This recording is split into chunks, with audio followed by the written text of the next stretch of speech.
Here's a bunch of tips and tricks for Kingdom Come Deliverance 2, particularly around the Kuttenberg region. So I want to give you a load of different things that are worth knowing, starting with books. Now, you already know about skill books, but sometimes you find these standard books in the world that you can just flick through. Some of them, watch out for this, have red writing in them. If you read that red writing, it often gives you a clue as to the location of something else that's interesting. This book, for example, leads you to a nearby mass grave, which you can dig up and then loot the bodies of, and then there's loads of loot in those locations that's worth grabbing. Another thing to watch out for is when you've spent some time with Mutt and you've got some good skill points spent on him, you can actually find that he'll bark when he discovers loot. So if you're in a location and you find Mutt's barking for no apparent reason, because there's no enemies nearby, it could be that he's found some loot that's worth looking for.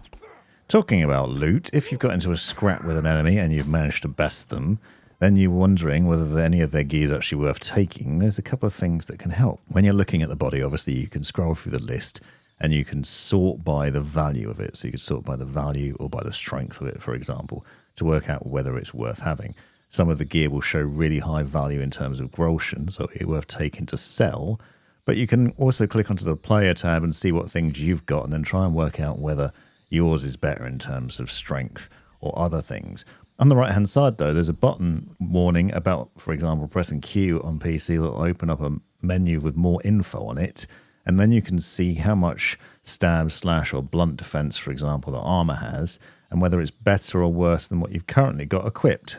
So I can see from this that this is actually worse than what I've currently got. So it's worth looking at that and seeing, well, it's not better than what I've got, but it is worth some amount of money, so I might as well take it anyway. This saves taking everything in sight, becoming overloaded, and then not being able to move constantly, although overloaded does help with strength, as we know. Another thing that can help with strength, and don't worry, I'm not going to tell you have to go around punching dogs. It just happens that I found this dog that was crying a little bit, and I'm in a field where an unfortunate herdsman has ended up being killed, and no, I didn't do that either. But what this actually is a location where there's a bunch of sheep that aren't being looked after and there's no one around. You can use sheep to your advantage to build your strength up, and this is a bit of a strange one. But if we have a look at the strength tab, you'll see that I'm currently at 580 XP on level 29, and I need 1,200 XP to get to the next level. What you can do if you find a spot like this where there's no one guarding the sheep, no herdsmen about and no people watching, is that you can batter the sheep to death. Obviously killing said sheep and getting yourself some extra strength points while doing so. Now this is actually beneficial in multiple ways because it will also increase your sword skills. As you'll see as I go about, I've just increased my sword skill level. But after murdering quite a few sheep, it's also upped my XP in the strength department. Now you can wait a few days once you've found a space like this and come back to it and the sheep will respawn as well, so that's worth knowing. Next up is a tip on where to find some really good quality arrows. These are called black arrows and they do a significant amount of damage and make it really easy to kill enemies. If you poison them, even more so, but even without poison, they seem to two-hit most enemies with pretty good armor on. What we're looking for is a man in the woods, and this is the shooting range near Opatowtiz, which I'll show you where that is in a second, but there's a chap here called Lefty, who if you talk to him, you'll discover that he is basically crafting his own arrows using these particular raven's feathers, and he'll offer to craft them for you as well. You can get them from him, and they're well worth getting because they really are powerful arrows, and they take out enemies really easily as well, so they're well worth having. And if you poison them as well, they're even more beneficial. So if you like using the longbow, then this is the guy to talk to. He's asked for rook feathers, but what you're looking for is raven feathers. So collect raven feathers when you find them out and about in the world. I happen to have 10 on me. But not to worry if you haven't got any, because there are things that you can do around him in order to collect them. But quickly you'll look and see the black arrows are 180 strength, which is better than the enhanced long range arrows that I was previously using. So they do a lot of damage and good piercing damage as well. As I'll show you in a second, they pierce right through armor really easily, so they're well worth getting and pretty powerful. You can also sell them for 9 groschen, as you can see, so they're pretty valuable in that regard as well. So the black arrows are found near Opatowtiz, as I said, in this little area here. So if you follow out the main road, there's a bridge there, and then there's just a little shooting range, and it comes up as a marker on that location. When you get near it, we have to go into the woods there for that spot. The other thing is around him, so around Lefty, you'll find some spots where he's tried to shoot the arrows and they've all got stuck. So you can see here, for example, there's a target that he's tried shooting at, and there's arrows stuck in it. And you can just take these arrows. So if you haven't got any feathers, not to worry, because you can just get hold of some additional arrows in this area anyway. You'll find them stuck in there, and then there are some other spots as well. So there are a few other areas around the woods where he has also fired his arrows. But you'll also find behind him that there is a barrel there, which also has some arrows in it and a marksman kit. And you can just steal from him. He doesn't seem to mind. So you can just take 17 arrows from him straight away there. So that's pretty easy. So now I've got 31 arrows just from robbing that area. And then there's another target on the right-hand side of him with even more arrows in it. So you can just steal those as well. So you can get loads of black arrows this way. And then obviously when you're shooting them into enemies anyway, you can then rob the enemies that you've killed and retrieve them. But as you'll see, I'm fighting these guys here with some pretty heavy-duty armor on. But these arrows actually, despite the fact they look like they're bouncing off, they are actually doing damage. And you can get them to pierce through their helmets as well. So it's pretty good because these are fairly decent helmets and they're just smashing their way through them as getting kills pretty easily. If you've got a good bow, that's also a good combination.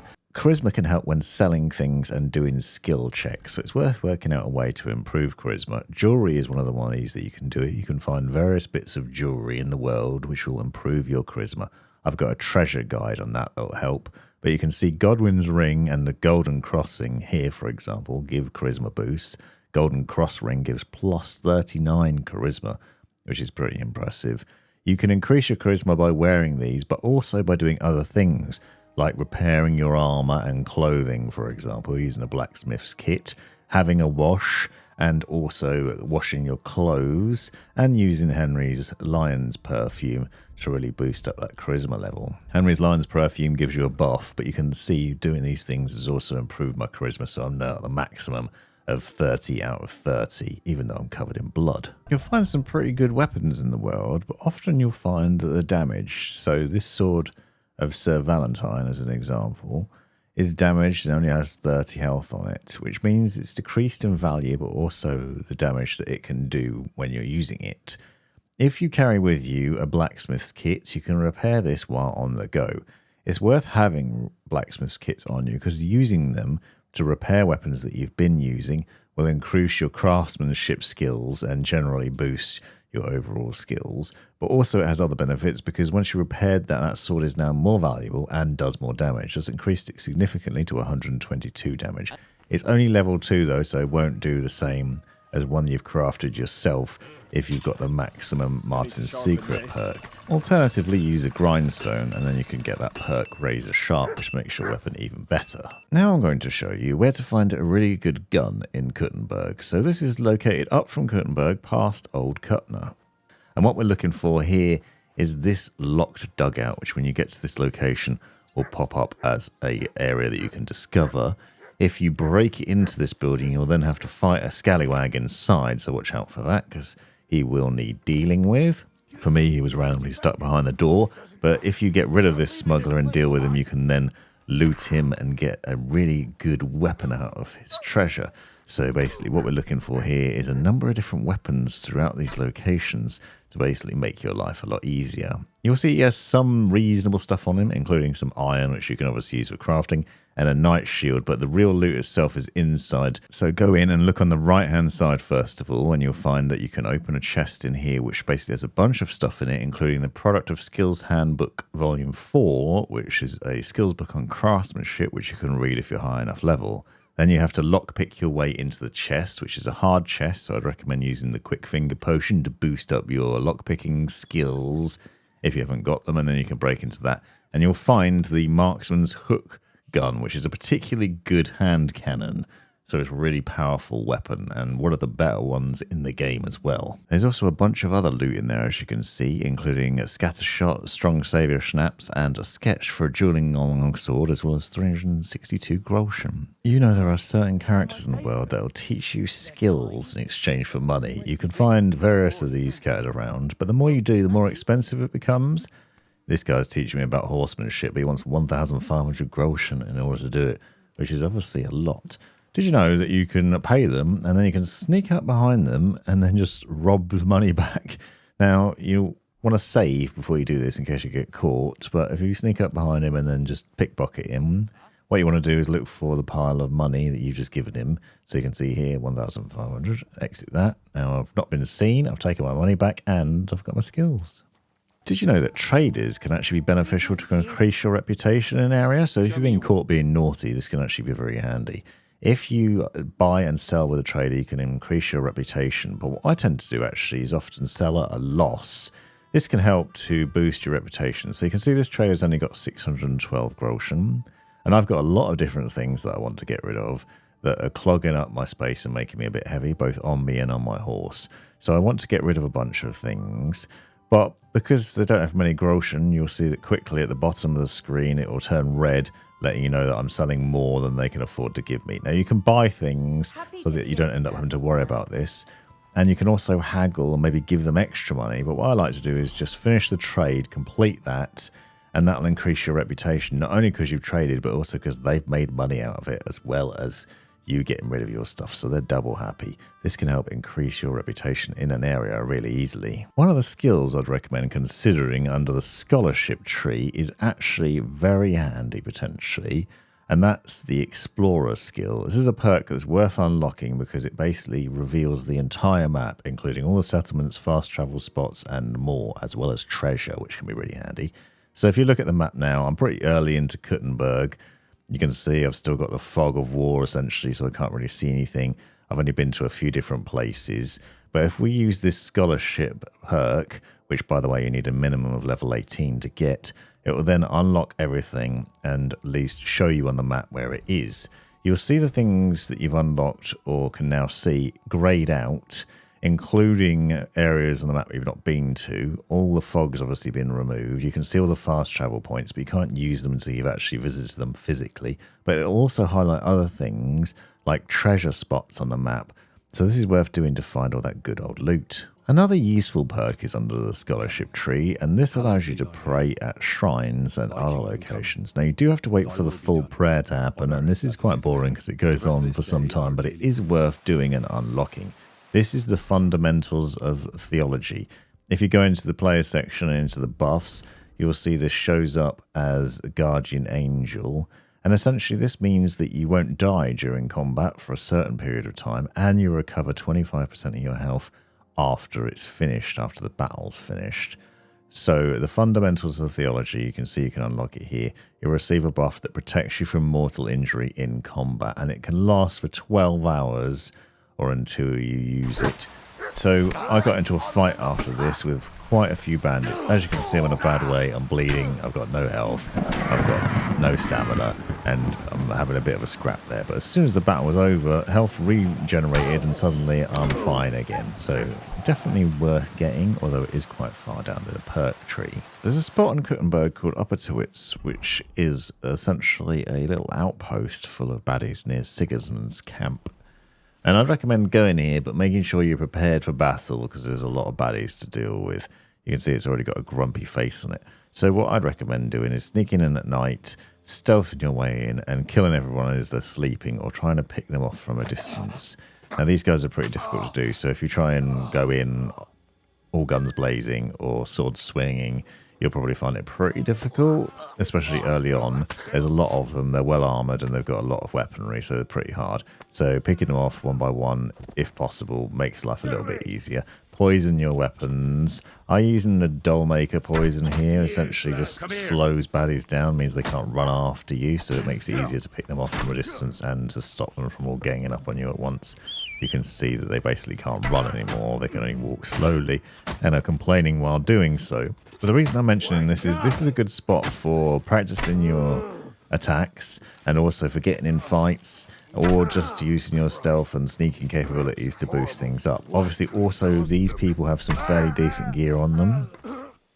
Once you've dealt with them, you can sort through their loot, work out what's worth keeping and what's worth taking to sell, and then maybe upgrade your gear or at least make some more money while doing it.